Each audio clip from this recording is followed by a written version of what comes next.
இப்போ விட்டுருங்க. அவர் சொன்னார் சோத்தை தின்றியா எத்த தின்றியான்னாரு. நான் உழைச்சி சாப்பிட்றேன். இவர் மிரட்டி சாப்பிட்டுட்டு இருந்தார் பாட்சாவாக இருந்த வரைக்கும். இன்றைக்கி தான் அவர் ஏதோ வெள்ளையும் சொல்லியுமா போட்டுட்டு திரியிறாரு. அதனால் நீங்கள் அமைச்சர்னு அவரை கூப்பிட்டுட்டீங்க.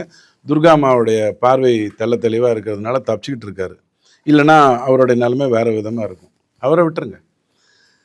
அறநிலையத்துறையில் இத்தனை ஏக்கர் நிலங்களை நாங்கள் கையடக்கப்படுத்தி திரும்ப மீட்டெடுத்தோம் அப்படின்னு ஒரு வார்த்தையை சொன்னார். அப்போ யார்கிட்ட இருந்து மீட்டிங்கன்னு கேட்டாங்க.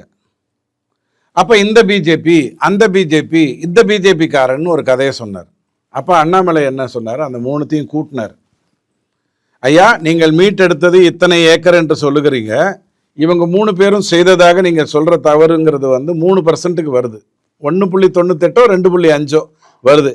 மீதி 96% 97% யாரிடமிருந்து மீட்டீர்கள்னு கேட்டார். இன்னி வரைக்கும் சேகர் பாபு அதுக்கு பதில் சொல்லலை. இந்த மாதிரி பேசுறதெல்லாம் திசை திருப்புவதற்காக அவங்க பண்றாங்க. நாம் இந்த டாக்டிக்ஸ்குள்ள போகக்கூடாது.